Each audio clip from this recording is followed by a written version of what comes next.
everybody. Welcome to the Atheist Experience guerrilla version, live again from Dillahunty International Studios. I'm Matt Dillahunty. Joining me this week, Martin Wagner. How you doing? How the hell are you?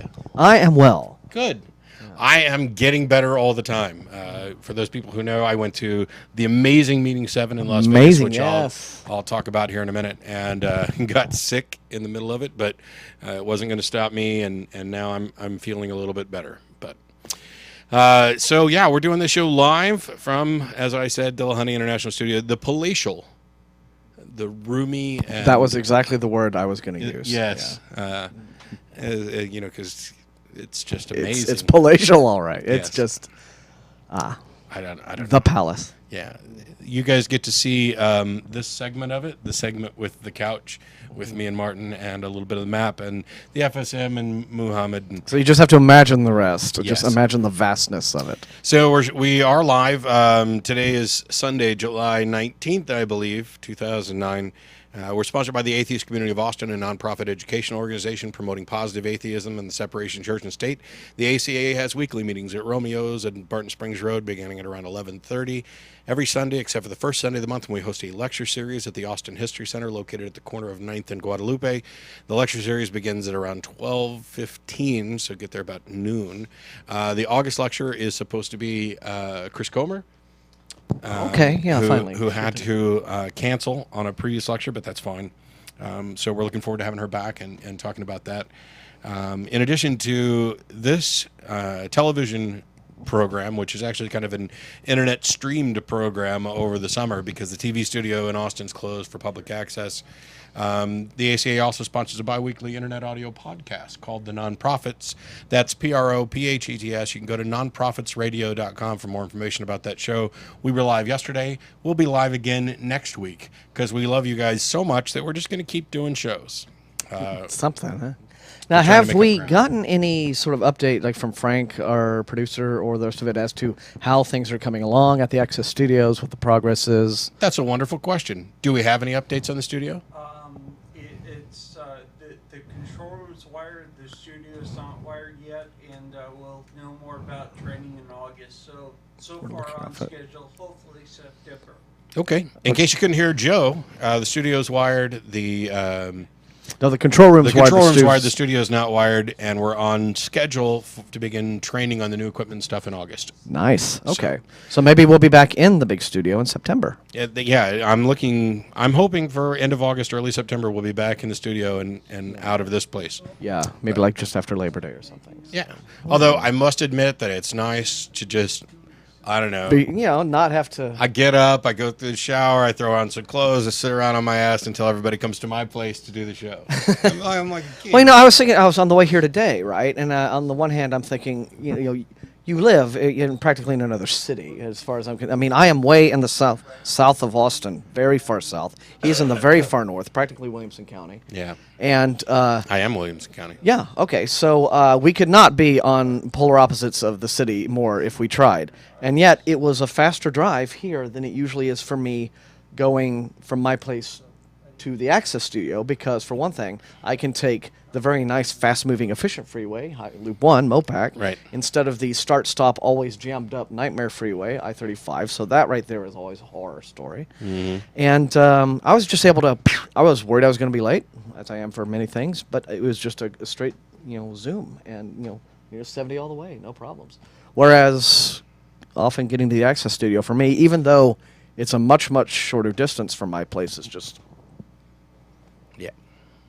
horrible. So now that you've all been updated on Austin traffic, yes, and how to navigate it, traffic report, and we'll be back with another traffic report, yes, later on. So get somebody over there.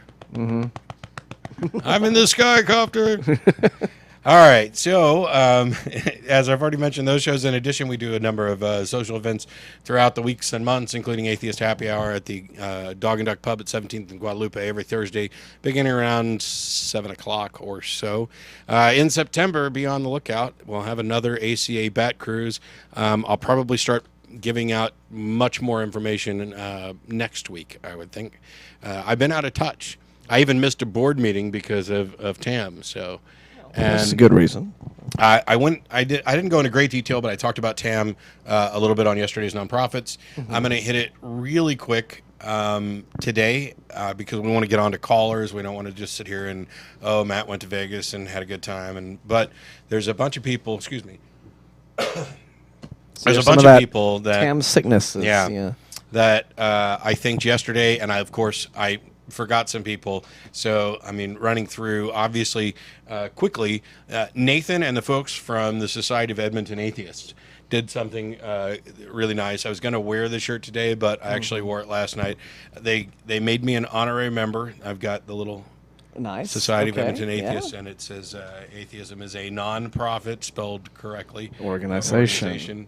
I got a little card, and we had a good time talking with all of them. On Monday, Dennis and Lee and Beth and I hung out, and I haven't had a chance to scan this in and get it up on Facebook, so I'm going to scare the hell Folks, out of everybody. This is too much. This will. This is positive proof there's no God right Yes. here. Yeah, this is about so as here you go. hard as it. There's Dennis and I photoshopped on top of a couple of hot nuns. And for those of you who aren't watching it, when I say photoshopped on top of a couple of hot nuns, it's probably not what you just imagined. We are the nuns. But we had a good time.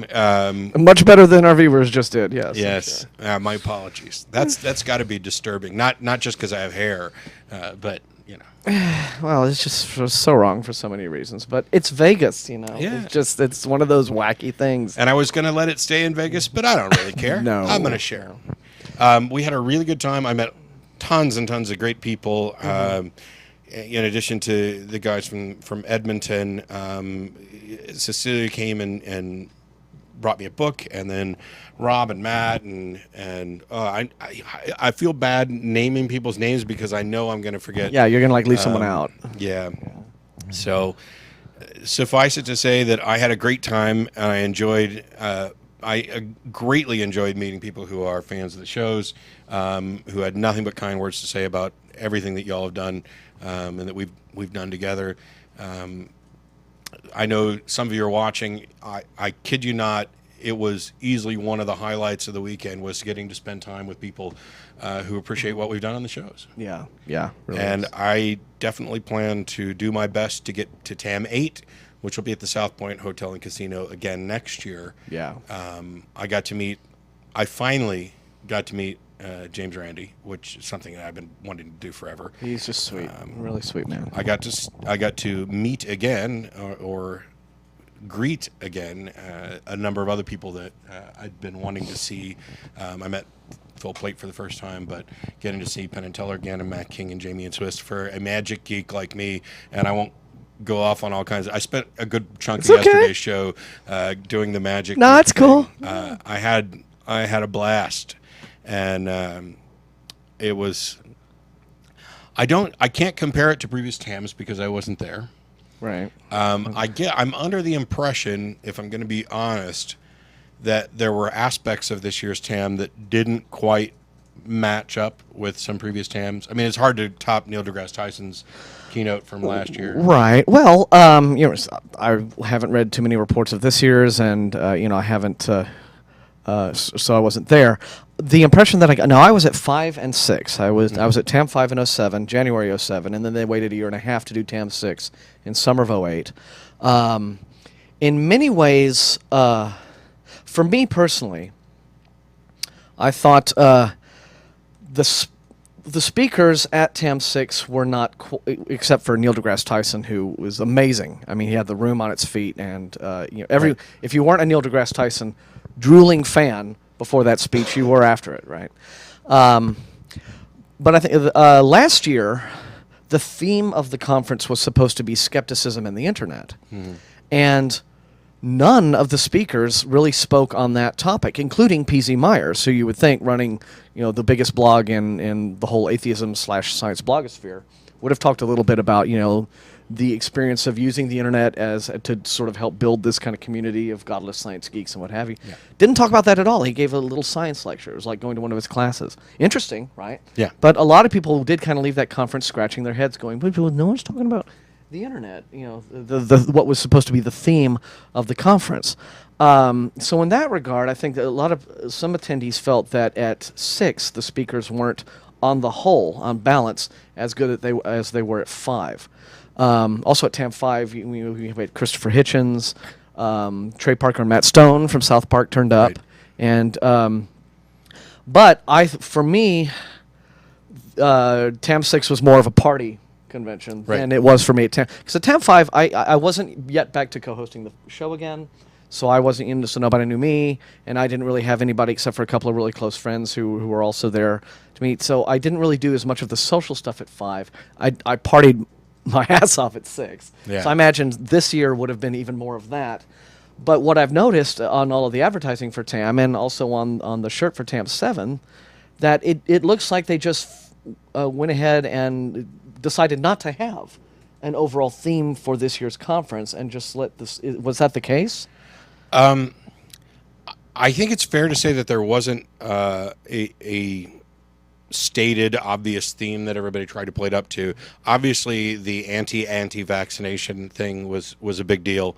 You could donate as part of the registration. They saved money instead of giving people, nice plaques or trophies for speaking. It was a simple thank you piece of paper framed, and they took the extra money from that to apply to vaccinating kids in Southern Nevada. That's great. Yeah. And so there was a lot more focus on that.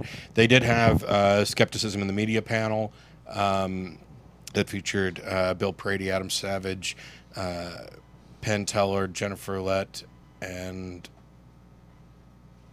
there might have been somebody else. And I might be confusing panels. I know Penn and Teller ended up doing 2 panels because there was also the magic and skepticism panel. A number of good shows, a number of good events, some good parties. I was not a party animal. Okay. Basically, I wanted to soak up as much of the conference as I could and meet as many people as I could. I did go to the Skeptic party on Saturday night. Yes. Which turned out to also be Rebecca Watson's wedding reception. She married Sid on Saturday morning at right after the Skeptic's Guide to the Universe podcast. Yeah, because I know the Skeptic party at TAM 6 was the most crowded. It was so crowded in the suite they had that first off, it was like walking into a sauna being in there. It just got miserable after a certain point. And then Caesar's Palace hotel security ended up breaking it up because it got too rowdy. So I don't know. How did it compare this year in terms of? They rented a house, first of all. Well, that's better. Okay. And it was packed to overflowing inside and out. Yeah. There were literally, I don't even want to hazard a guess. At any one time, I'd say there were easily 200 people there, if not more. Yeah. We had a good time. I got sick Friday night. And so the party took place Saturday, and I was a little under the weather. But I sat out on the back porch for a good chunk of the party and got to talk to people and visit and tried not to make everybody else there sick. And if I got you sick, I'm really sorry. Blame it on the person who got me sick. But You just, for next year's T-shirts, be like, Matt Dillahunty got me sick. I went to TAM 7 and all I got caught was something some from Matt Dillahunty. penicillin. It'll do you a treat, mate. So I had a blast.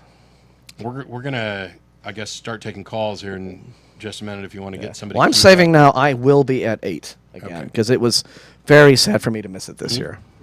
Oh yeah, after the show's over, we get together for dinner, and while we're filming up here on the north end of town, we'll be going to Pluckers by Lakeline Mall. You can, I don't know if we've bothered to put up a map or an address or anything at the website yet. It's not hard to find. Basically, you go up north 183, you get off and head west at 620, or you can take Pecan Creek Parkway around. There's like a Fuddruckers and a Chili's, and Pluckers is right there. It's a wing bar. They're not nice to vegetarians, and that's not why I go there. I go there because I like it. But they do have a salad that you can get and have the chicken removed from it. So if you're, we've got a caller ready to go. All right, let's hit So it. who's Calls. calling? Time for calls. All right, so we're calling Isaac now. Quickly, and I'll welcome. Hello? him. Hi, Isaac. How are you? Hello, Matt. I've been a long time watcher, and I've been watching many of your episodes today. let me Great. let me pause you for just a second, Isaac, because there's one thing I forgot to do. We do normally we take live calls when we're in the studio. Now that we're doing it from here, we're using Skype, and that's SKYPE. For those of you who are unfamiliar, you can go to skype.com. You can download the client, install it, set up an account. You need to add Atheist TV, all one word, to your Skype contacts list. And then when the show is on live from 4:30 to 6 p.m. Central, you can send a message and the call screener will talk to you and get you queued up, and then we'll call you because we can only make one outgoing call. So thanks a lot for calling in. Isaac, how you doing? Great. So what do you want to talk about today? I'm here to talk about the argument from trees. The argument from trees. Yep. All right. Have you got a formal version of the argument from trees? Yeah. The argument from trees basically is trees exist, therefore God exists. Well, it's brief and to the point. I think I've heard that one before. Yeah. I've heard the colloquial forms, like look at the trees, or Yeah. how do you explain the trees, or where did the trees come from? But that's put together as a nice little efficient syllogism Yes. there. Yeah. So. Yes. Okay. That's is that all you wanted to hit? Was the argument from trees? Oh, well, yeah, pretty much. All right. Okay. Well, in that case, thanks for waiting patiently for him to call you. I appreciate it. Yeah. Now, of course, there's always the argument from pudding. Yes. Just, pudding is Chortles. Indeed. and argument from fluffy bunnies, Mm-hmm. and the argument from Dryerland. Dryerland? Oh, Dryerland. Dryerland, therefore God. Yeah. I mean, it has Sweet. this amazing magical capacity to just go anywhere. I mean, where we Dryerland. It just Well, trees are, they're evidently important. I mean, That's true. clearly we understand that trees are important. For those of you who don't watch this show a lot, what Isaac's probably referencing is the fact that trees seem to be the first thing people cite when they run out of their argument, and they're trying to make some type of argument from design. I don't know why, but they seem to. like all of this beautiful nature could not simply Yeah. have poofed itself into existence. That sort of thing, and it's So what do we got now? What you'll need to do, Steve, we've got a little technical. what you need to do is pull up Isaac's Yep. and click the disconnect button. I closed unfortunately. Oh. Okay. Well, Isaac, can you go ahead and hang up from your end? Okay. Thanks Just much. bye. Appreciate you calling. Yes. Thanks. Yeah, don't Okay. don't close it. That way you can. Yeah. Yeah. We're still working through some of our little. It's Steve's first day doing phone screening. We've rotated people through so that people get as much time off as they can during the summer. The studio is closed, whereas normally we would have, who are the host, co-host, and then 3 or 4 people in the booth controlling lights, camera, telephones, internet connection, restreaming, all this stuff. We're down to a skeleton crew, which means that in addition to myself and Martin, Joe and Steve are here working this up. Have you got? And that's about it. Hey, Yeah. What would you like to know about him? Just name and where they're from. This is Luke from New Zealand. We're Oh. calling Luke from New Zealand. All right. But on the whole, I think the Skype thing's working out pretty well. Yeah. And All So you there, Luke? Hello, Luke. okay. We're calling Luke from New Zealand. Okay, we've got a little bit of a. We're now feeding back on ourselves. Well, I think the Skype thing's working out pretty well. Yeah. And So you there, Luke? Yeah. Yeah, but we're not getting a response. So okay. are you there, Luke? Calling Luke from New Zealand. Okay, we lost that. Go That on was- to somebody else. Yeah, that was all messed up. Okay, so in addition to the tips of downloading Skype and getting it set up and making an account and adding the Atheist TV, you're going to need to do a couple things. One, you're going to have to ignore the stream when the call comes in because there's a delay. And the other thing is, I'd appreciate it if you could use headphones with your mic so that you don't, Yeah, because then we end up, like you just might have heard there on the air, we get that delay of us talking is fed right back to us. Yeah. And it's massive amounts of confusion. So So otherwise, what next? Well, I am definitely planning to attend TAM next year. It was very sad to miss it this year because I had just sort of gotten used to thinking of it as being this great summer thing to do. Yeah. And it's a terrific way for. I understand that it keeps getting bigger each year, just a little bit. I mean, there's something Yeah. like 1,000 attendees this year. A little over 1,000 this Yeah, year. last year it was like up at over 800. It was right at 900 last year. yeah. So it keeps climbing, which I like to see. So Yes. we got another one? We do. We have Matt from New Hampshire. Matt from New Hampshire. Matt from New Hampshire. We're calling Okay. you now. We're gonna try this again. Hello. Hello. you there, Hi. Matt? Hi. How you doing? Good. How are you? Very good. We Good. can hear you Good, clearly. Yeah.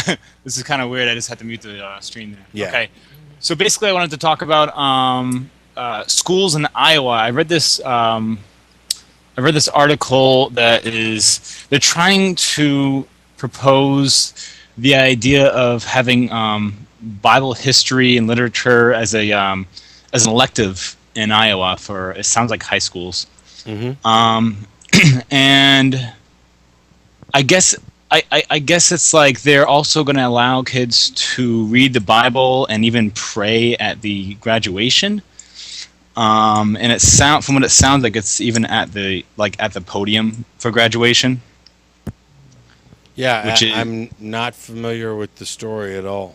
No, but I mean, I just was wondering what you thought about that, just because I obviously I have a big problem with teaching creation science or intelligent design Right. in like the normal curriculum, but I'm not really entirely sure about how I feel in like electives, and I was wondering what you thought of that.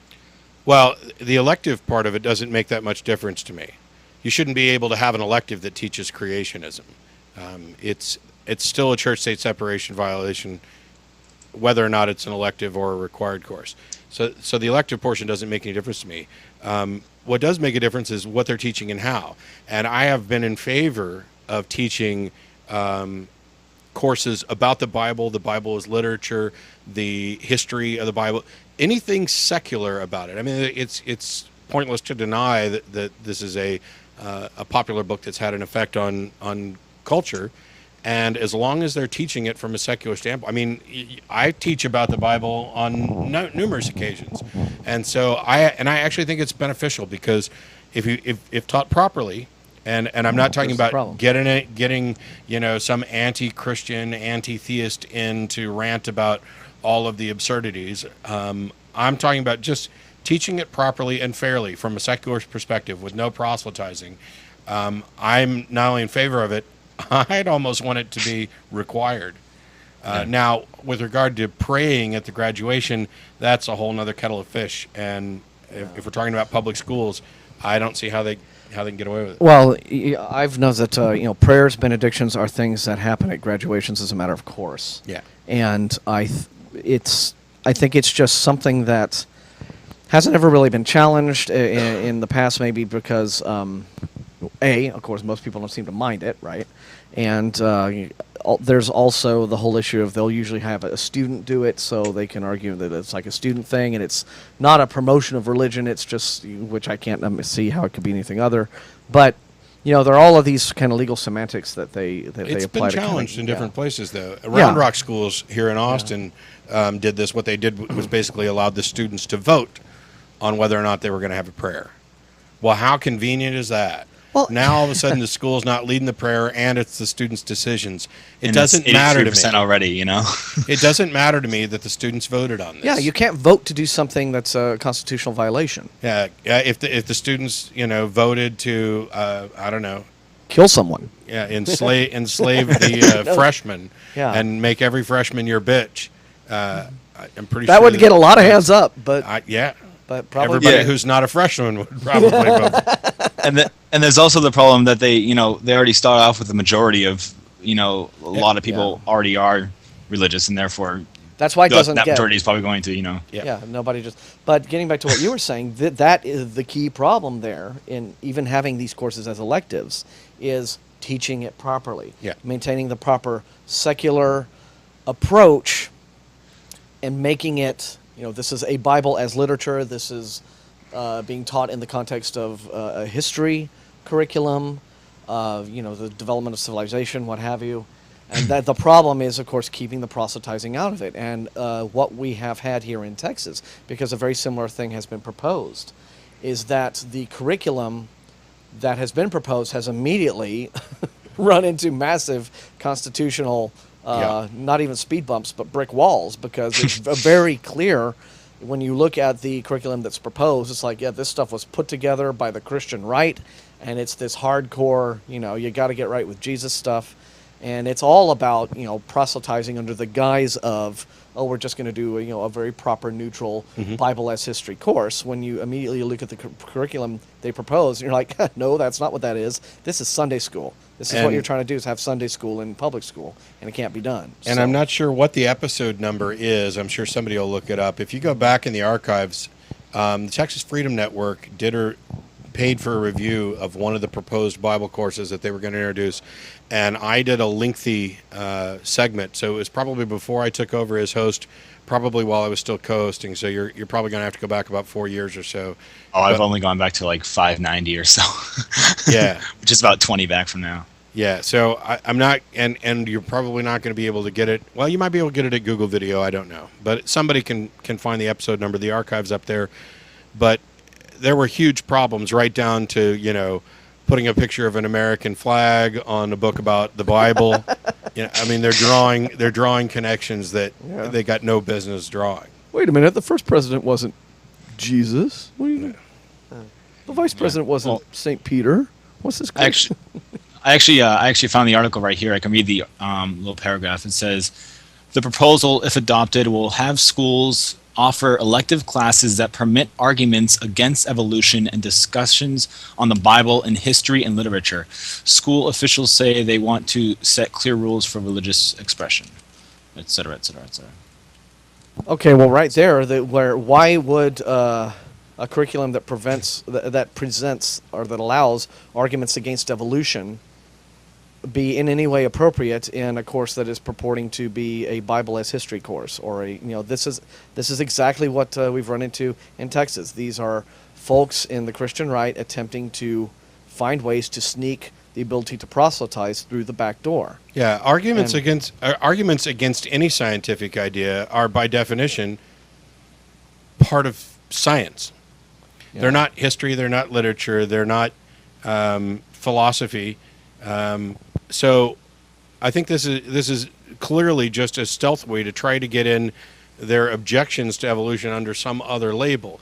Well, if there are legitimate scientific objections to any theory, be it evolution or whatever, then that's valid within the realm of science. The problem is that their objections aren't valid within the realm of science, and so now they're going to try and shoehorn it in, in a Bible class. That's not the kind of Bible class that should be taught, or I think legally could be taught. Yeah. So I think this one's very obvious. This one I don't even think they're really trying to hide very well. No. Yeah.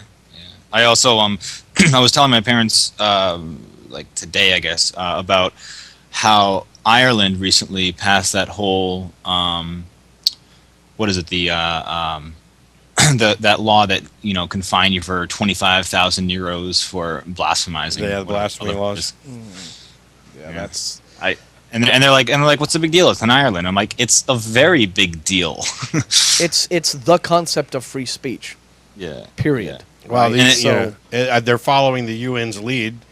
UN, the non-binding resolutions to try to do that as well, to make blasphemy. And then they went and got more narrow with it, saying blasphemy specifically against Islam, etc.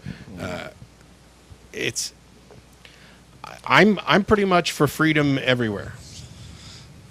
Yeah, but I absolutely agree. But what if I don't know what kind of legal documents Ireland has in place. I mean, but do they have an equivalent of a constitution? And if so, does it have anything similar to our First Amendment?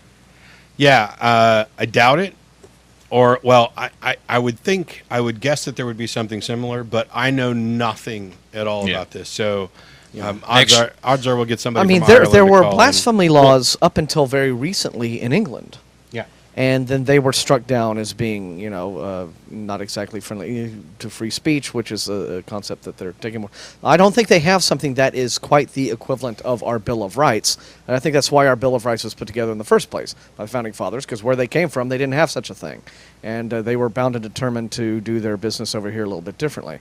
So I don't know that they have anything like, a First Amendment equivalent why? as we have here, but But because over the years the cultural tide has been moving that way, it's just sort of been, it's evolved in that sense, but there has still been room left open for these horrible anti-free speech laws to come up, which they now have. So, But the reason we don't know is because we're stupid Americans. yeah. And for the same reason that I don't do well speaking other languages. Yeah. I haven't familiarized myself with enough with what's going on in other. It's I actually heard about that whole Ireland thing from, I think it was 2 or 3 episodes ago when somebody called from Ireland. Well, you know what? We need to get in touch with. There's an organization I believe called Irish Atheists or Ireland Atheists. They had, there's a group over there, so we should try to track them down and sort of liaise with them and see what. I'm betting somebody from Ireland calls or messages us before today's over with. What do you want? That'd be nice. Well, hope so. Alrighty. Thank you. That's about all I wanted to talk about. Great job with what you guys are doing. This is wonderful. All right. Well, We thank you very appreciate much. that. Thank you. Thanks very Thank much. you. Bye-bye. And that was right. a very clear, lovely Skype call. It I was. think that was. We're big fans. Steve's getting the next caller queued up. So we get tons of emails also, by the way, at tvist@atheist-community.org. And a lot of those are just very nice compliments, fan letters, and forgive us if we don't respond to each and every person who emails us, because we get about 100 emails a day or something like that. And we Yeah, can't possibly get to all of them, so just take it as read that if you write us an email and compliment us and tell us how much you appreciate the show and all that, that we are grateful for that letter, and please stay in touch. And if you have something you wanted to discuss or debate or correct, please feel free to send those in. And still, there's the chance that you may not get a response. And nobody's snubbing you. Nobody thought your email was stupid. It's just a matter of not having enough hours in the day. But This is Colleen from New York. we've got Colleen from New York. We're calling Colleen. Do. Hello. Hello. Hey, what's up? How you doing? We're good. How you doing? Good. I'm great. So what did I have you? to say. Go ahead. Go ahead. I have to say, first off, you guys have a shocking lack of female callers. So Yeah. I'm trying to even the score. Good. Thank you. We want to hear more of that. First off, I just want to give you a little background about myself. I am 12 years of Catholic education, atheist now, 8 years of Roman Catholic school, and 4 years of an all-girl Byzantine/Eastern Ukrainian Catholic high school. You want to be a co-host? Yikes. So that's like slightly different interpretation of beliefs, different traditions and customs, different ceremonies and masses. But I actually have to say, out of the two, high school was probably a little bit more liberal and accepting than my 8 years of Catholic school, a Roman Catholic. Okay. So that's just to start off. Wow. And I wanted to touch on a number of topics, but first being like something that is going on in the news. I was raised in Philadelphia, and there's a huge number of Roman Catholic schools in the Archdiocese of Philadelphia that are closing due to dwindling numbers of enrollment. Yeah. And especially a fall off of people attending church in that area. Yep. And which is good to me in a way, but it's also due to an economic downfall of the community, because a lot of people can't afford to send their kids to Catholic school. Right. But I've also heard rumors that some of the Catholic schools are renting out their empty school space to public schools. And yeah, which could be a problem, because I remember every year there was a statue of Virgin Mary in our classrooms, and obviously crosses in every single classroom, which could be a clear violation of separation in church and state. I'm a little sketchier on that because I'm more interested in making sure that kids get a good education and that they have a place to go. And so just because there happens to be, a crucifix or a statue or whatever else, as long as the school's not doing anything to promote those, I don't have any major objection. Yeah, that's not my top major. I'm glad that the actual building would be used rather than just sitting there doing nothing. Yeah. But it's trying. It's hard to wrap my mind around the fact that in one way I'm really glad that a lot of kids aren't being sent to Catholic school, but at the same time there's also a report that in the suburbs Catholic schools are booming and enrollment is off the charts. It's hard for me to grasp what is better, me having gone to Catholic school and then realizing what my actual beliefs are, or people still being raised in the church and not having that strict church doctrine and kind of having a flimsy belief structure that really they can interpret it as they wish. And I mean, which is harder to penetrate? Which is more harmful, if any? Well, I think you're in a great position to tell us that, really. Having been through all of that experience, you, setting aside the whole aspect of how much actual doctrine ended up being part of your high school education in Catholic high school, how would you judge on the whole the quality of the general education that you got in terms of, I guess, literature, mathematics, whatever else that they taught you? I'm led to understand that there is that there are fairly high educational standards that are in play at most Catholic schools, and then of course you have all the Catholicism on top of that. That doesn't seem to have done you any harm. You kind of came out of it seemed like a good critical thinker, and now you're an unbeliever. That won't happen, I suppose, in all cases, but in a general sense, if you're able to say, distinguish between the quality of just learning that you experienced vis-a-vis, how much actual Catholicism you were exposed to and how much proselytizing may or may not have been done, what do you think? How easy is that how much pressure, I guess, would be the question, are students put under in that educational environment to become part of the flock, as I am certain they would in, say, a fundamentalist Protestant school environment where...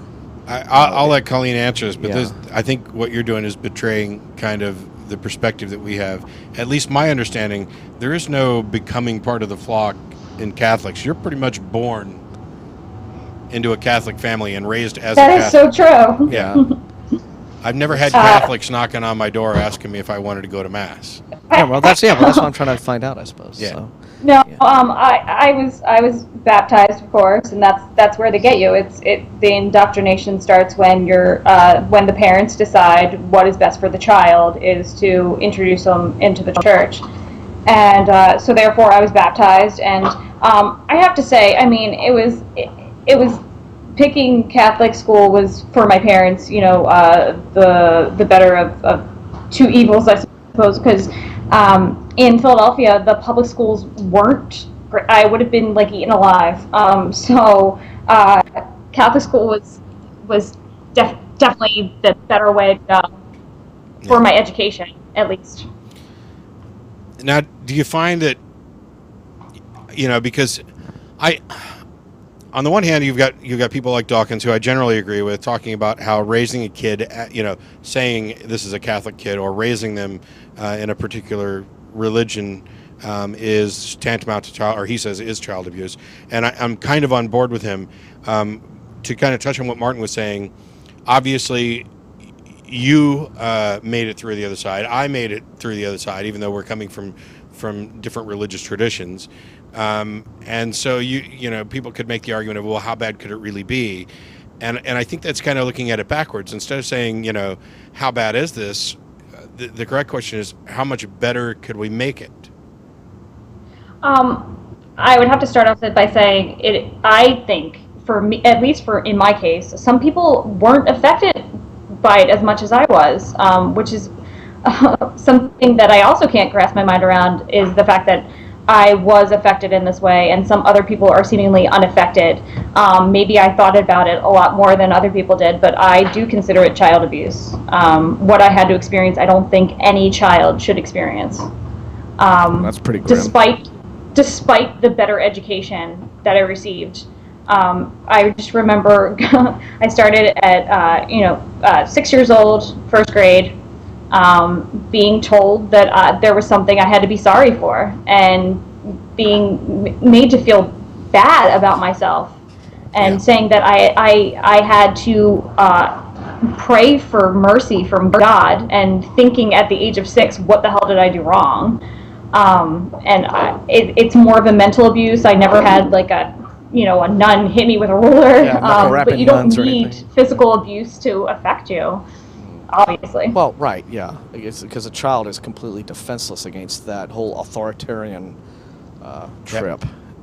And respect became synonymous with fear, and it's something that has followed me throughout my whole life, that I've taken years to try to get out of that mindset of, oh, this person is older than me, and then they're in a place of authority, and that means that I can't just converse with them as another human could.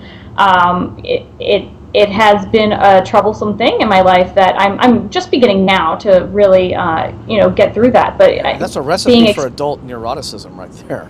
And that's sort of. I'm sorry, I couldn't hear you. I said that's that kind of teaching when you're a small child is a recipe for adult neuroticism right there. I mean, so I'm glad to see that you're overcoming that. But yeah, that's rough. You're right. I wouldn't wish that on any kid. And it's really hard to distinguish what personality traits I would have had I not gone there, or if they would have been the same. But kind of the conclusion I've been trying to come to is that I had pretty much in me from the beginning, despite what my education would have been, naturally inclined to be slightly insecure and anxious. Mm-hmm. But I feel like my upbringing in the church and in that school, pretty much it was able to kind of take advantage of those natural inclinations and promoted those feelings and emotions. Now, one of the things that I've come across a couple times is that I had periods growing up where I didn't take my religion very seriously. I'm sure there were times as a teenager where church, oh my gosh, I've got to get up and go to church, and then, but it was like the religion never completely loses hold on you, because the second anything went wrong, or the second there was an authority figure to impose a little bit of guilt, all of a sudden, now I need to go and I need to, get right with God. Or in the case of Catholics, they're going to drag you in and make you go to confession and midnight mass or whatever you're going to have to do. At what point did you escape, and how Catholic were you at various points in your life? That's a really interesting question. I was really always very skeptical. I mean, even from the first moment, I walked in the door, even being, 6 years old, I knew something was wrong. I knew that they were telling me, and I sent you guys an email about this, and I, understandably, you perhaps did not get to read it, but we were made to say the Stations of the Cross, and there's a certain Station of the Cross that is Mary's way of the cross. Mm-hmm. Where it was through the eyes of Mary, and it would go something like, I saw my son fall for the third time, and I looked away because I could not see his pain, and then it came our time to have our, as a school, respond, and it was like, Dear Jesus, how many times have I turned away from you for all of the sins I've committed? Please have mercy on me, so that I may be like your mother Mary and have the strength, blah, blah, blah, blah, blah. Right. And I just remember being 6 years old and being like, there is something wrong with this. I felt like I was deeply saddened by the fact that I looked around me and I thought that every single adult in the school and in the church was looking at me as if I had done something wrong, that they thought I was sinful and they thought I was bad, and that I had to be sorry for that. And yet inside, it was like I was screaming, no, but I'm not a bad person, I'm not a bad kid, I love my family, like the worst thing I've ever done is probably get in a fight with my sisters, like, and I'm sure God understands that, I shouldn't have to beg for his mercy. And Sure, he understands that it was her fault. I'm sorry? I said, I'm sure he understands that it was really her fault. Yeah. And so from that point on, I remember my mother telling me I always questioned, and she didn't know how to answer my questions, because she said when she was raised in the Catholic Church, you didn't ask questions. Yeah. You just accept it. And by the time I was growing up, I did ask questions, and but no one had answers for me. But then, like, they hit you with the fun sacraments. Like, first, whatever, reconciliation, you just confess. Easy enough, except for the fact that in my school, you were pretty much required to. They said it was your choice, but we were required to go to confession once a month, and if you didn't go up there, they would be like, what, you haven't sinned? Get your ass up there, like, confess to the priest.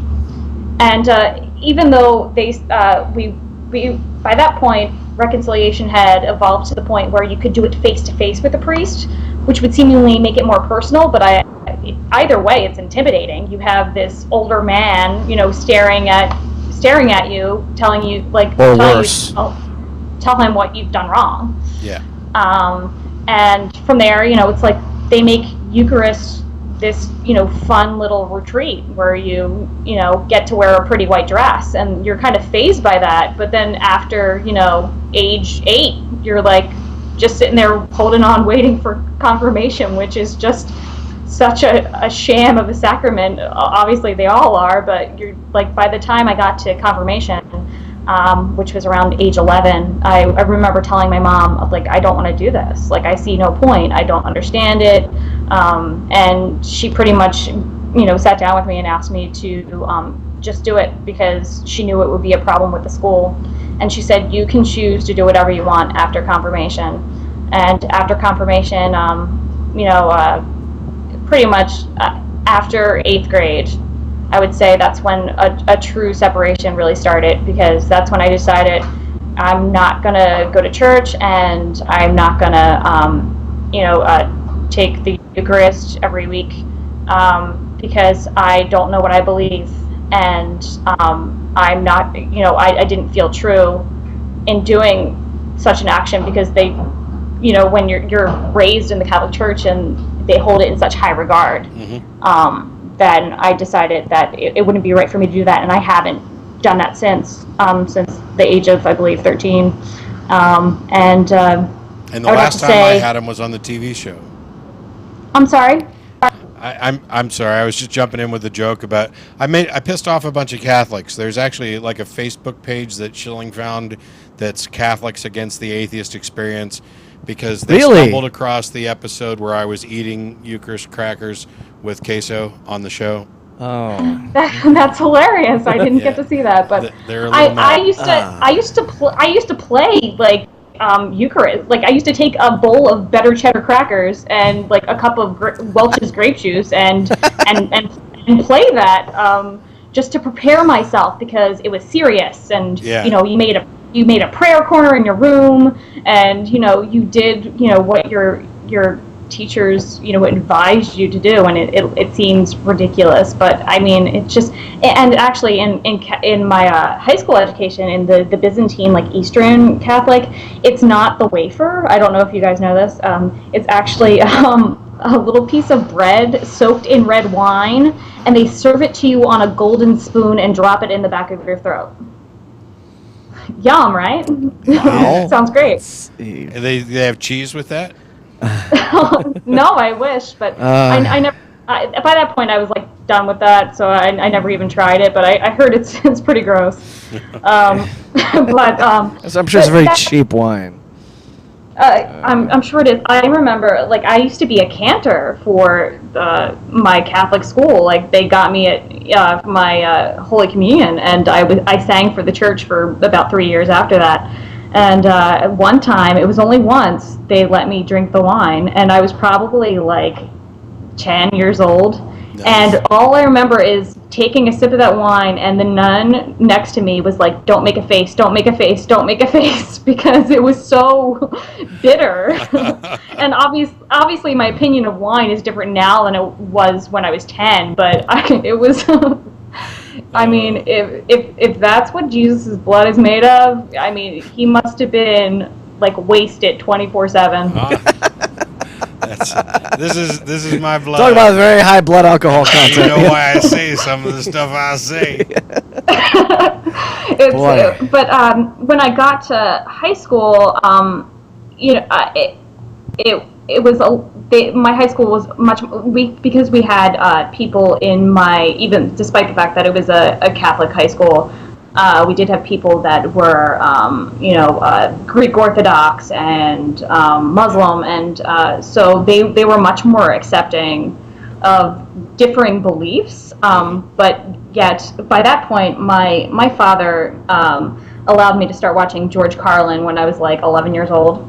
And so I would hear all of his stuff about religion and whatever he used to talk about and abortion and stuff like that. And so I started to develop very strong feelings about those things and really realized that even though he's a comedian and he was using, he was exaggerating, that what he was saying, there was element of truth to everything he was saying. And that deeply affected me. And so I started to through our assignments, fight back. I actually sent one of you guys one of the assignments I had in junior year of high school, where they actually asked us, write down 5 flaws you find in the Catholic Church and 5 attributes. And I just went to town. I was just just banging out things I just thought were absolutely wrong. And childhood indoctrination was one of them.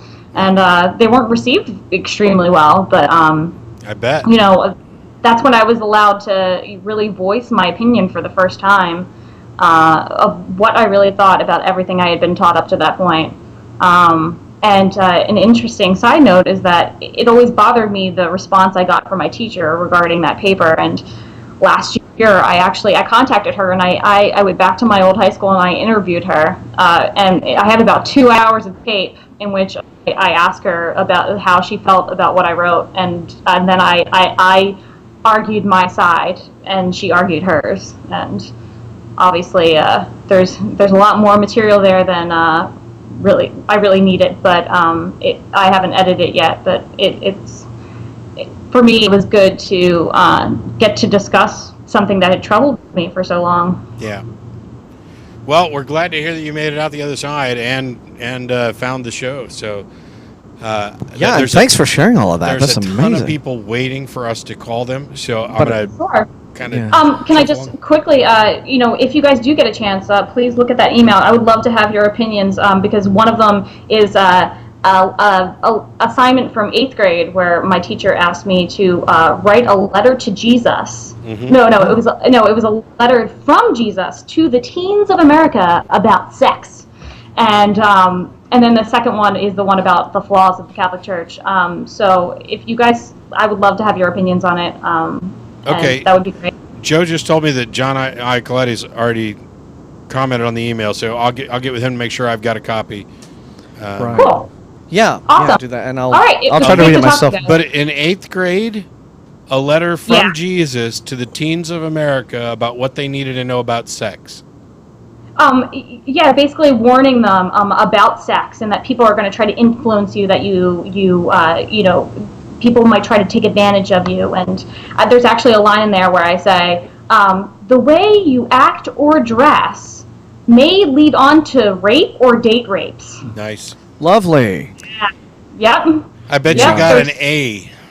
They're teaching, yes it did, and they're teaching impressionable young girls that the way they act or dress may lead them to get raped and It's all your fault. So, yep, exactly. Yeah, it's a disgrace. There is a situation right now, I think it's happening in Brazil, or it just happened, and P.Z. Myers has talked about this on Ferengula, as this is sort of like the ultimate condemnation of the church you could ever hope for, which is there was a little 9-year-old girl got pregnant with twins from being raped by her stepfather. they aborted the fetuses because if the girl had brought the fetuses to term, she would have died, right? The Yeah. Catholic Church's response to this has been to excommunicate everybody involved. And they are 100% unsympathetic to the little girl. You know, they have taken this hard line about abortion's wrong and bad and all the rest of it. They don't really seem to have much of an opinion on the whole thing of, you know, stepfathers raping their 9-year-old little girls. You know, I guess that's all okay. Yeah. But it's just the most morally reprehensible thing you could imagine, the way in which the church has responded to this whole situation. And I think that it should be the final nail in the coffin in terms of taking the Catholic Church seriously as any kind of moral authority for anything.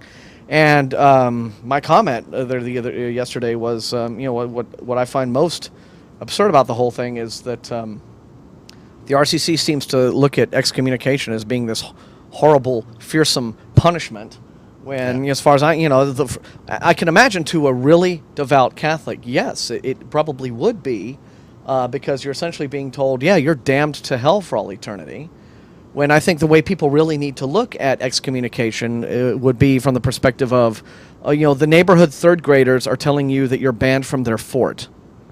Yeah. You know, And you know you what? can't come in our she was backyard. probably wearing, Fort she anymore. was probably wearing a really short skirt. Yeah, that's it. She let him on because of those fishnet stockings and everything that the 9-year-olds in Brazil wear. But sure, if you're another third grader, it'd be pretty devastating to be banned from the cool kids' fort. Yeah, for grown up. Kind of interesting. Not is so much. I never had fear of hellfire like throughout my whole 12 years of Catholic school. I really was looking more at the leaders of church of being like, you really think that we're children and we're going to go to hell? Like, I never felt that way. Which is a good thing. I always just thought they were nuts, and that I was a good person. You know, deep down inside, I was a good person, and the higher authority in the sky would be able to see that and grant me redemption, whatever. So Just don't dress too alluringly there, and you'll be fine. I'd say you. No more tube tops. redemption. No more tube tops. Yeah. I promise. Oh well. All right. Well, thanks a lot for thank calling. you. Yeah, Thank thank you, you guys. for sharing all of that experience. It's a wonderful call. Thank you so much. As a reminder, while Steve queues up the next call, once the show's over today, anybody in the Austin area who's north enough and feels like it can come up and meet us at Pluckers by the Lakeline Mall. Yes. And don't forget our blog at atheistexperience.blogspot.com. That's the AE blog. We have something like 300 people on our followers list as of today. We want to get that up to 500. So visit the blog and be a reader and follow us and all that fun stuff. And I actually posted during TAM. You did. Nobody thought I would. You did. Including me. 7 whole posts, which is more than we've gotten out of you in the last year. So I'm very proud of you, and thanks for sharing the TAM experience with us. That's what I'm here for, to share the experience. You are the man. Who's next? This is Sean from Houston. Sean from Houston. We're Houston. calling you now. Man from the neighborhood. More or Just less. around the block. Geographically Hello? speaking, yes. Hello, Sean. How are you? Hello. Hi, yep, you're up. You're on. Yeah, I wanted to ask you guys about the game designer argument that's on xatheist.com. I don't know if I'm familiar with it. I can fill you in on it. Basically, it's well, he uses a lot of nice language, but basically, it's since God designed life, he would be the one to consult in our purpose, and there can't be an objective purpose without him. And basically, a game designer would be the one to consult to see the purpose of his game. So apparently, we can't have objective purpose without that. That's basically what it is. Okay, well, first of all, I reject his premise. I mean, okay, yes, a game designer may in fact have some purpose for its game, but it's also possible that somebody else could use it for a different purpose. But this doesn't get us anywhere to say that in the same way that a game designer might have a purpose for his game, a god creating a universe might have a purpose for his creation. Okay, so what? The question is there this being who created everything, and is there a purpose that it is trying to imbue? What is that purpose? And even if there was a purpose, am I somehow blocked from giving purpose and meaning to my life? I don't see where this carries any weight at all. It's kind of like saying that if it's my apple, it's my apple. Yeah, I mean, it's one thing to extrapolate from, something like a video game to, or any kind of game to the overarching reality in which we live. But you have to have a valid reason to do that. I mean, it's you can just say, well, it would be you could say, if a game designer has a purpose for his game, then if there were a designer for the whole universe, it might be reasonable to conclude that such a designer might have a purpose for the universe as well that is of a similar nature. But it's not necessarily the right thing to say, okay, games have designers, therefore the universe has one. Right. That's a very, very different thing. Yeah, you could maybe say, if there were a designer for the universe in the same way that a game has a designer, then a universe's designer might have a similar goal. But for example, one of the things that you could look at, take a look at, and I'm kind of granting his premise just for the sake of making this point. Take a look at the massively multiplayer online games like World of Warcraft. Blizzard Entertainment does not determine the purpose of my character, the goals or meaning or value of my character. My characters, they've created a world where the purpose is to let people play and do and create their own purpose. That type of thing, which I think is far more analogous to a universe when you're creating worlds. Yeah, so at best, the universe is this ultimate open game design. Yeah. Well, can I say one thing? I mean, Yeah, you can say a lot of things. Oh, sorry. Well, it seems to me like it's a very specious argument because first, he doesn't seem to know what objective means because in philosophy, objective basically means mind independent, or it means it can't be determined by a conscious entity. Basically, it has to be independent of a conscious judgment by entity of any kind. So, to me, it just seems to be. It looks good at first, but basically it falls apart. Yeah, I agree with you fully there, and it's one reason why a big criticism that I have of Christian morality arguments, where they try to argue for the necessity of something they call objective morality. But, you have to remember that morality is a social construct. Unless you have like two sentient beings interacting with one another, where does the morality come from as even a necessary concept? On a distant barren planet where there's no life at all, if a rock falls onto another rock and breaks that rock, has the rock done an immoral thing? I mean, there's no more. Is there any morality on the planet Mercury? Not until there are at least two people there. I don't see. So yeah, I agree with you. And they just assert this without any evidence. They just say you get your morality from God. If you argue against him, you're using his morality that he gave you. You can't make any moral claims without God. I mean, I could just say that we get our morality from X, and I can't even tell you the way he gave us this morality. I just know that X did it, and if you argue against it, you're wrong. Yeah. I don't Yep. know. There you go. It pisses me off. Really. Yeah. Well, Well, thanks. I don't want to take up too much time because. Sure. Yeah, but thanks for the points. We appreciate that Thanks very very much. much. All right. Thanks for you guys watching. Take care. Bye. Take care. All right. As Steve queues up the next caller, I've already reminded people about dinner. We've got Bat Cruise thing coming up in September. They did. I know I mentioned this really quickly. You can go to www.randy.org. That's the James Randi Educational Foundation site. And I doubt there's any information up about next year's TAM, the amazing meeting. But they did announce that it would be at the same place at roughly the same time. So we're talking about the weekend after the 4th of July at the South Point Hotel and Casino. Okay. So, And that would be randi.org, just in case you. and I'm just going to don't know start that. socking away a little money, Yeah, I'm gonna start saving now. Just put whatever it- I can. Yeah. And I'm going to, Yeah, and make a whole trip of it too. That's why we, go to Hoover Dam like I did last year again. Do the yeah, tours, we didn't. I don't think we left South Point until Monday. Okay. And then we went and spent 11 hours walking the strip and visiting all those casinos because Beth had never been to Vegas, and I'd seen it, but it was worth it. And so we did all that money, and then Tuesday we went to the thing. My only complaint about South Point, and I made this the other day, is that their pool evidently was closing at 7 o'clock every night. I don't understand that. I'm going to have to look into this more. It was baffling. It was like, pool hours, something till 7 p.m. Yeah. And I'd like to go swimming, 10, 11 o'clock at night. Yeah, definitely. And South Point, as I understand, it's a new hotel as of this year, I believe. Oh, I think it's a couple years old. Oh, okay. Well, it's new for I know, but okay. I was led to understand at TAM 6 that that it was like still under construction at that time. I may be wrong. I don't know. Anyway, doesn't matter. Who's next, We're Steve? just yakking. This is Luke from New Zealand.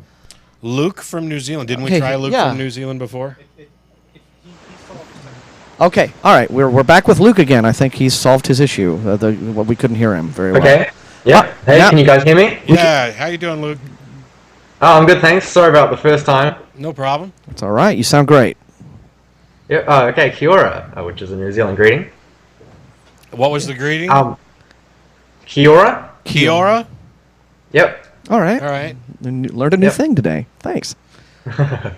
Okay. I'm an atheist, and I just have a story that kind of backs up like why I'm atheist. Mm-hmm. Okay. So my friend is a Baha'i, and there's not really many of them around, I don't think. But yeah, so people might not know. One of the Baha'i tenets, I guess, is no sex before marriage, right? Yeah. And so 2 years ago, my friend started going out with a girlfriend, and so they were going for, quite a while, and his parents kind of weren't too happy about it because they didn't want him breaking that tenet. And so, like, he could go around to her house and stuff, and he could stay the night if, like, one of his other friends was there to kind of make sure that they didn't get up to anything. I'm sure that worked really well. Yeah. Yeah. And so, he was a good Baha'i, and he went to like the center and did all the prayers and all that kind of stuff. But his parents still weren't too happy because he was going out with his girlfriend. And so, just this year, he's finished school now, and so he went off on like a world trip, and he went to Thailand and then to Israel to the Baha'i like World Center or whatever it is, and then to the United States, and then he came back, and his parents were kind of hoping that after that trip he'd have broken up with his girlfriend because he was away for quite a few months, and they didn't think that they would have continued, but he got back and they were still together, and so his parents weren't happy, and so one day they sat him down and they said, you haven't been a good Baha'i, you've broken this tenet, which they didn't actually have proof of him doing, but they said that he'd broken this tenet and so he should get out. And so basically they disowned him, they told him he was a horrible son, and they kicked him out, all because they thought that he'd had sex with his girlfriend, which I don't even know if he had. And so just because they thought he did, and because of what their religion said, kicked him out. Now, did they... Lovely. Apart from saying good Baha'i, did they have anything to do with him afterwards, or was he like completely disowned and ignored? Yeah, he hasn't talked to them since. Yeah, but would they talk to him? No. Okay. Wow. I have met... I've met people with the Baha'i faith before. I met and spoke to a gentleman at a UT panel on religious tolerance. And during the discussion, and this is the extent of my experience with Baha'i, he was going on how they weren't like any of these other faiths, and they were much more open and accepting, and that they could be friends with atheists and agree on all kinds of things because they didn't have the same idea of God as others. And he was going on and on about all this stuff. And so I don't know if there are divisions within Baha'i or not. I don't know if it's Little Baha'i denominations or something. Yeah, different denominations. I don't know if what you're describing is standard practice, or if it's just a couple of parents who were a bit more zealous. But it certainly doesn't speak too well of those highly vaunted religious family values that we keep hearing about. Yeah. Yeah. Oh, our flesh and blood, but that doesn't really matter. Next to the dogma, get out of the house. Yeah. Color me unimpressed. As much as it would have hurt, had my parents could have possibly disowned me and said we never want to talk to you again, as soon as they found out that I'm an outspoken atheist, and that would have seriously hurt me if it happened. But I'm also an adult. I have done nothing wrong. I am sincere and honest in my beliefs and convictions, and I would recognize that this would have been their problem, their issue. It wasn't me cutting them out of my life; it was them cutting me out of theirs. And I'm incredibly grateful that it didn't happen, and that we still have a relationship. I don't know how your friend's dealing with it. It's not something that I would expect would be easy. But the one thing you can keep saying over and over again is that this wasn't his fault or his problem. It's their fault and their problem. Yeah, well, he's living with his girlfriend now, and like he's, I don't know, not gotten over it, but he's doing a lot better than he was. Because he's getting laid. Sorry? Go ahead, I'm kidding. But yeah, well, like when they did kick him out, what they convinced him is that his girlfriend's family all really hated him as well, because like he'd been there so much and like he was, I don't know, eating their food and that kind of stuff. Mm-hmm. And like that was completely false, but he believed them, and so for the first like few weeks, he and his girlfriend didn't talk at all because he thought that like he'd been, I don't know, hurting them, which was a complete lie, and so they just wanted to like, I don't know, his family wanted to mess everything up for him. Almost. Yeah, and normally because I've like met them lots of times, they're actually really nice people, but just when it comes to the religion, they're really strict. Yeah. Well, I don't know. I mean, disowning your own flesh and blood, I don't know would be on my list of traits of a really nice person. Although you've met them, you're really nice in terms of being friendly folks to say hello to and have conversations with. But yeah, when you get kind of past that surface, the kind face that they present to people who aren't in the immediate family, the religious dogma does really ugly stuff to people. It really does. Yeah, most definitely. I'm sorry for your friend, but how did this relate to why you're an atheist? Well, it's just because like when people do that, like, just because of religion, like, it just doesn't make any sense. Like, religion's supposed to be like love and caring and all that kind of stuff, but when you like get pedantic over little details, then it just like it kind of takes away from any redeeming qualities that religion may have. Okay. Yeah, I would agree. Yeah. Yeah, I wouldn't. I don't mean to be overbroad in saying that is a primary reason for non-belief. It's true. I think the important thing to remember is that you're going to find good people and bad people all over the place, and there are plenty of people. I've met Baptists and Catholics who are both extremely sincere and devout, hardcore about their beliefs, and others for whom it's not that big of a deal.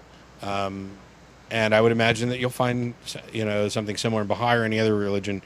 And the point that you make is kind of good in the sense that when you look at the broad spectrum of religion and what they're advocating, you can't really sum all religions up in one bucket, except that they're making truth claims.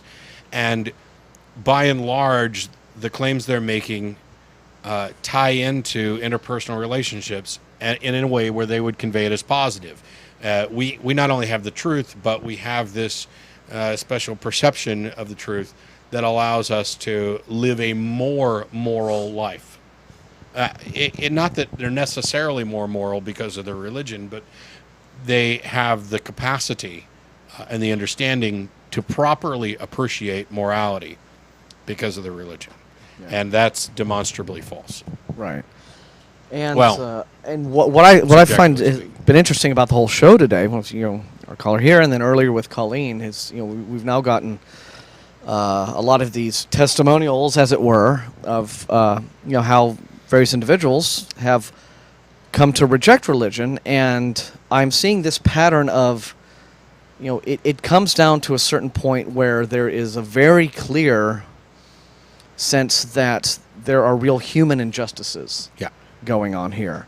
Like you with your Baha'i friend and the way his family has utterly rejected him based on the beliefs. Colleen earlier with just some various examples of this horrible fear / authoritarianism / power trip that she got as very defenseless child in a Catholic school environment where you're not equipped to stand up to that sort of thing, and so she just sort of had to secretly live inside her head with her own sense of this isn't right and I'm a good person. I keep seeing this pattern of the real human injustice that makes itself evident despite all of whatever the preaching and the proselytizing and the advertising of itself religion likes to say about what it really represents. It doesn't really represent that in a lot of cases for people.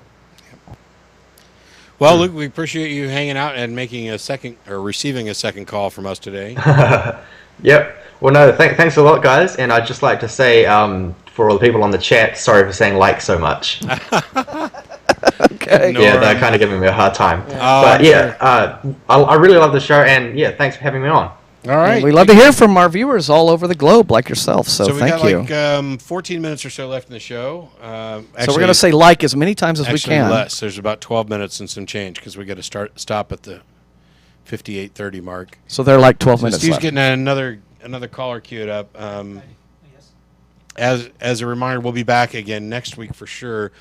Except I can't remember who's on. Uh-oh. I can't. They're gonna I think give you it a may time. be Don. Well, it's on the website anyway, I think it may be atheist-experience.com. Go to so. atheist-experience.com for more information about the show, including the ability to watch the archives or download them as podcasts. The audio portion of this program, in addition to the nonprofits, is available for download in a variety of audio formats. The video is available for older episodes at Google Video, newer episodes Don's putting up at Blip TV, stuff that I skipped from the announcements. So who's next, Steve? This is going to be Oh, Jeff D's on next week. Petter from Norway. It was who? Petter. Petter from Norway? I think it might be Peter. Hello? Hello? Can you hear me all right? Yes, we can hear you very well. Okay, good. Okay, I just wanted to say why I believe that there is a God that has made, mostly all of the universe. Yeah, just excuse my bad language, but No, I'm from Norway and I don't really know. Your English is a lot better than our Norwegian, so thank you very much. Don't worry about it. Okay. So, the main reason I believe in God is the fact that, let's see here. I don't really believe that evolution is right, because there are a few things that just don't add up for me, and I hope that maybe you could help me sort it out. Probably not, but we'll give it a try. Because neither of us being experts on evolutionary biology, but here's the thing that I find curious. Let's assume that evolution is not correct, that our evolutionary theory is wrong. How does that in any way make the God explanation more plausible? Well, I believe that there is not really a God, some guy that just sits up in the heavens and just governs the whole world, but that there is some power that created everything. Not that he governs the world anymore, but he's just made it and well left. And, so you would describe yourself as a deist then? Okay, but yeah, maybe I don't know the definition. Sure, but you're talking about. You're basically saying that there must be some explanation for existence, and you're going to call this explanation God. But what can you tell me about this God that you're saying created everything? Is it, or was it, if it doesn't exist anymore, an intelligent being? And how do you know that? I don't think it was like an intelligent being, but just some sort of power that created a lot of stuff. Okay. pretty much. But what do you But mean? I would Okay, like to get to the reason Okay, that go I ahead. believe it. Go ahead. Okay, the reason is that some things in evolution just doesn't add up for me.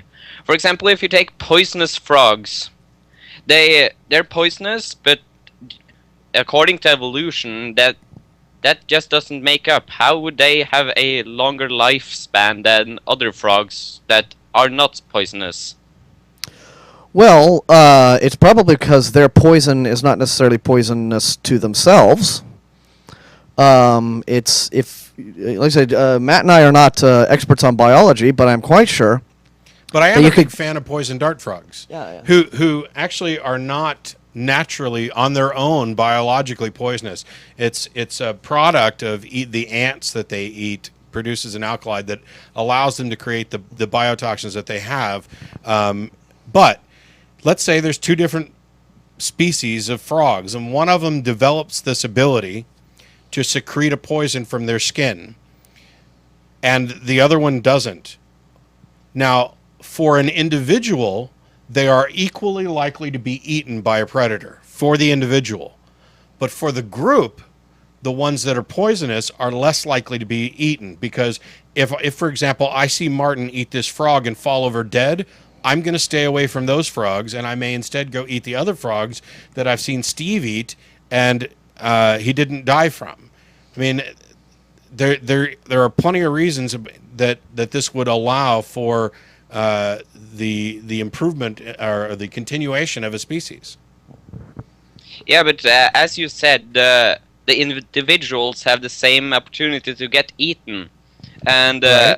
if you had two frogs in a large group that one had a mutation that made him poisonous, and he gets eaten, that doesn't do anything for him. That just Correct. ends him right there. Right, and but then. remember that evolution is something that takes place among populations, not among individual organisms. So, in the example that Matt gave,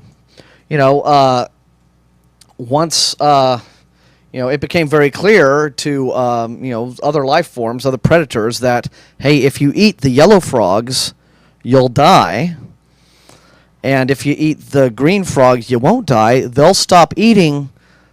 Some yellow frogs will get eaten because that's how you find out that eating the yellow frogs is a bad thing. But eventually you stop eating the yellow frogs, you just concentrate on the green frogs, which enables the yellow frogs to propagate their species more. That gives them an evolutionary advantage, and it also means that the predators go on to other prey. And so that is in fact a way in which evolution can benefit that particular species over one that doesn't quite have as good a defense mechanism. But to hit your specific point where you said, let's say one frog evolved this, first of all, that's not quite the way evolution works. But okay, yes, in that case it would have been no benefit for the frog. That's why 99% of the species that have ever existed have gone extinct. What you're seeing among the living creatures are those whose mutations have either produced a benefit or not produced a negative, something that would hinder their ability to propagate the species. But yeah, I mean, it's possible that over the course of life, there have been, I don't know how many millions of species who evolved some quirky thing that turned out either at that time or at any time to not be beneficial. There's nothing intrinsically beneficial about the ability to secrete poison. Yeah, I didn't even look at it that way before. I can't say I even have anything more to argument on the matter. I just had that one thing there. Well, just consider that, again, you deal in populations with evolutionary biology and not with individual organisms. And, I think that there's quite a lot of literature out there that you can just go ahead and read up on to fill some of these, sort of areas where you have holes in your knowledge and you have questions where things just don't seem to make sense. But earlier, getting back to your original question, none of this ultimately really ties into whether or not there was some sort of force, as you put it, to have created everything in the first place. Yeah, and Well, by they're the separate way, questions. If I hate to pick on your original argument because we've already gotten past that. Your assertion was that there was this power that got everything started and then kind of went away. Well, if that's what happened, then evolution is the mechanism that power necessarily used. If it went away and doesn't intervene, you're arguing against two different points. If you find objections to evolution that you're just not convinced, and you're going to use that for an argument for the existence of God, then you are necessarily arguing for God that tinkers throughout history with the progress, not just a God who starts everything off and leaves it rolling. But we do appreciate the call, and I don't know how much time do we have left, Joe? Actually less, right? Yeah. So we're down to about our last 5 minutes. Okay. So, but thanks very much for calling, and email us if you have more questions. Anybody can email us. Also, I'd recommend going to talkorigins.org because what you're going to find is not just how does something like the ability to secrete a poison evolve. There are more curious features among species in evolution where you have two different species that are completely dependent upon each other for their survival. Right. This kind of synchronistic evolution and process. So well, we're like that, right? I mean, if we didn't have the bacteria that live in our gut to digest our food. But they might not need us. I don't know. There may be some of each, but yeah. It's a huge, long, lengthy process. And not being experts, definitely recommend Talk Origins. Yeah. We're informed laymen where evolution is concerned, but there is a lot of expert knowledge out there that's available to the general public. So if we're doing 58.5, Joe. I see closing credits coming up on screen. And I see closing credits. Yeah. So how much time do I actually have? About a minute. About a minute. That's kind of what I thought. Right.